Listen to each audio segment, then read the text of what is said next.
Hey folks, welcome back. In this video we're going to go over 6 worked examples to show you how to do problems involving electric fields.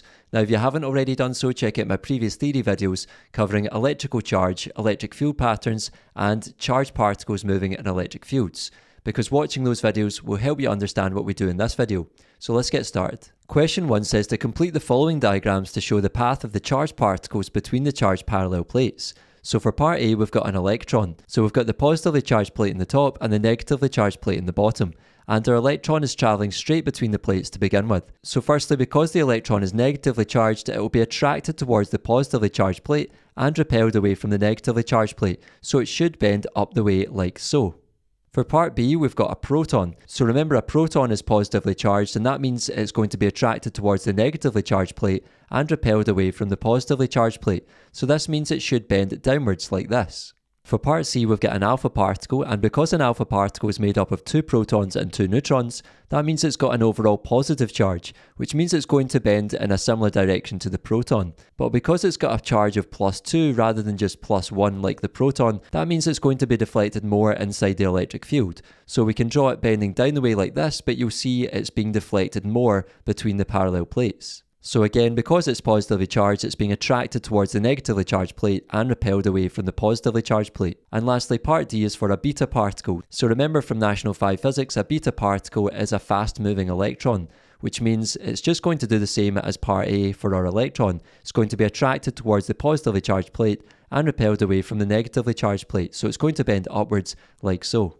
Question 2 says 2 parallel plates have a potential difference of 5,000 volts between them. A proton is placed in the uniform electric field and moves from the positive plate to the negative plate. Part A says, what is the charge on a proton? Well, it's worth knowing that the charge on a proton is plus 1.6 times 10 to the minus 19 coulombs. That is the positive of the charge on an electron, which is on your datasheet. And that is the same as saying plus 1e, where e is just the magnitude of the electron charge. Part B says how much work is done to move the proton from one plate to the other. Well, writing down what we know from the question, we're trying to find W, the work done.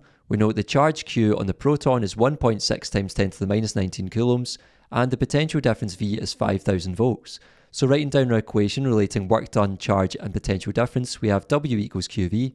Substituting in the numbers gives us 1.6 times 10 to the minus 19 times 5,000, and putting that into your calculator should give you an answer of 8 times 10 to the minus 16 joules. Lastly, part C says, assuming the proton starts from rest at the positive plate, what is its change in kinetic energy? Well, remember an important result from one of the theory videos was that the work done is equal to the change in kinetic energy. So we've got W equals delta EK, and since the proton was starting from rest, its initial kinetic energy is 0. So we have that work done is equal to the final kinetic energy, and therefore the final or change in kinetic energy is just equal to the work done here. So we have that delta EK, the change in kinetic energy, will be equal to 8 times 10 to the minus 16 joules, which was our answer to part B. Question 3 says a particle of charge 9.6 times 10 to the minus 19 coulombs requires 1.92 times 10 to the minus 17 joules of energy to move between 2 charged parallel plates. Calculate the potential difference between the plates. So writing down we know this time, we're trying to find V. We know that the work done equals 1.92 times 10 to the minus 17 joules, and the charge Q is 9.6 times 10 to the minus 19 coulombs. So writing down our equation, we have W equals QV. You can then either substitute in the numbers or rearrange for V. So if you rearrange for V, you get W divided by Q, or we could just plug in the numbers to get 1.92 times 10 to the minus 17 is equal to 9.6 times 10 to the minus 19 times V. And then to get V, we need to divide the left-hand side by 9.6 times 10 to the minus 19. And if you do that in your calculator, you should get an answer of V equals 20 volts. Question 4 says 2 parallel conducting plates X and Y are 20 millimeters apart. A potential difference of 3.0 kilovolts is applied across the plates. So here we've got our positive and negative terminals for our battery. We've then got our plates X and Y, which are separated by 20 millimeters, and we've got 3.0 kilovolts, which is the same as 3000 volts across the plates. Part A says to sketch a diagram to show the electric field pattern between plates X and Y. Well, because X is connected to the negative terminal of the battery, it will be negatively charged, and because Y is connected to the positive terminal of the battery, it will be positively charged. So that means our electric field lines will go from left to right, like so, and they will be evenly spaced.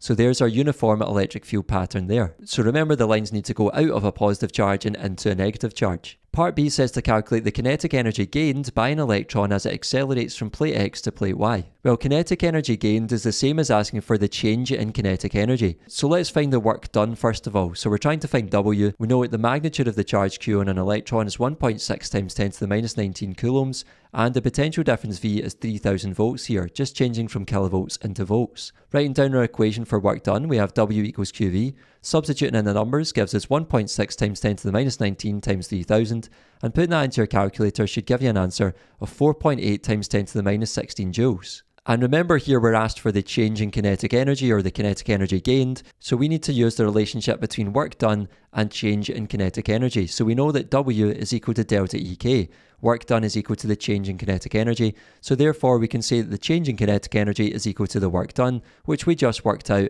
as 4.8 times 10 to the minus 16 joules. Lastly, part C says the distance between plates X and Y is now increased to 25 millimeters. Explain what effect, if any, this has on the kinetic energy gained by an electron moving from plate X to plate Y. Well, the conclusion first of all is that there will be no effect on the change in kinetic energy or kinetic energy gained, and that's because the gain in kinetic energy of the electron does not depend on the distance between the plates, it only depends on the charge of the particle and the potential difference between the plates. Another way of thinking about it is that work done equals change in kinetic energy, and work done itself is equal to QV, so we don't have a distance term in that equation which is going to affect the change in kinetic energy. Question 5 says an alpha particle moving at 5 times 10 to the 6 meters per second enters a uniform electric field between two charged parallel plates. There's a potential difference of 10,000 volts between the plates. So here's the alpha particle entering the electric field where it's already moving, and it's reaching a point X at the negatively charged plate. Part A says what is the charge on an alpha particle? Well, remember an alpha particle is made up of 2 protons and 2 neutrons, and the neutrons are neutral, so it's only the proton charge that is going to contribute to the overall charge. So because there's 2 protons, then we have 2 times the proton charge, which is going to be 2 times 1.6 times 10 to the minus 19 coulombs, which gives us plus 3.2 times 10 to the minus 19 coulombs. And another way of saying that is plus 2 times the magnitude of the charge on an electron, plus 2e. Part B says calculate the kinetic energy of the alpha particle at the positively charged plate, and the mass of an alpha particle is given as 6.64 times 10 to the minus 27 kilograms. Well, at the positively charged plate, the particle will have an initial kinetic energy, so that's what we want to find here. So we can say EK initial is what we're trying to find. The mass of the alpha particle is 6.64 times 10 to the minus 27 kilograms, and the initial velocity of the particle is given as 5 times 10 to the 6 meters per second in the question. We can then write down our equation for kinetic energy, EK equals a half mv squared, where we're just using initial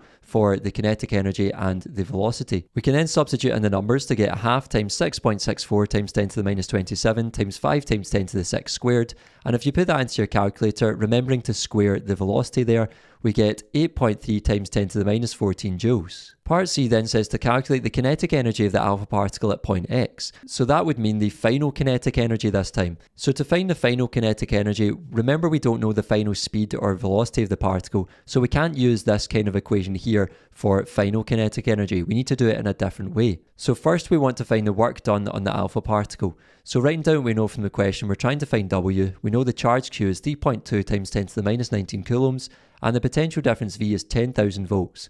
So writing down our equation, we have W equals QV. Substituting in the numbers gives us 3.2 times 10 to the minus 19 times 10,000, and putting that into your calculator should give you an answer of 3.2 times 10 to the minus 15 joules. And now we can calculate the final kinetic energy. So since work done is equal to the change in kinetic energy, we can rewrite this as W equals EK final minus EK initial, where we've just worked out the work done, and we already calculated the initial kinetic energy earlier. So if we substitute in our numbers there, we get 3.2 times 10 to the minus 15 equals EK final minus 8.3 times 10 to the minus 14, and to get EK final on its own, all we need to do is add this term to both sides. So we get EK final is equal to 8.6 times 10 to the minus 14 joules. Lastly, part D says to calculate the speed of the alpha particle at point X. Well, we want to find V final this time, so we can use our final kinetic energy that we just worked out, 8.6 times 10 to the minus 14 joules, and our mass of the alpha particle, again, 6.64 times 10 to the minus 27 kilograms. So writing down our equation for kinetic energy, we have EK final equals a half mv final squared, where we're just using the subscript final this time for our kinetic energy and our speed. Substituting in the numbers, we have 8.6 times 10 to the minus 14 is equal to a half half times 6.64 times 10 to the minus 27 times v final squared. Then we can times both sides by 2 to get rid of this half, and then divide by 6.64 times 10 to the minus 27 on both sides to get v final squared on its own. And if you do that, you should get 2.59 times 10 to the 13. And then you want to square root both sides to get v final, which should give you a value of 5.1 times 10 to the 6 meters per second. Lastly, question 6 says a voltage is applied between the cathode and the anode of a device that accelerates electrons. The potential difference between the cathode and the anode is 2.0 kilovolts. So there's your positively charged anode and the negatively charged cathode, and there's a potential difference of 2000 volts between them. Part A says to explain why the electron accelerates between the cathode and the anode. Well, firstly, the cathode is negatively charged and the anode is positively charged.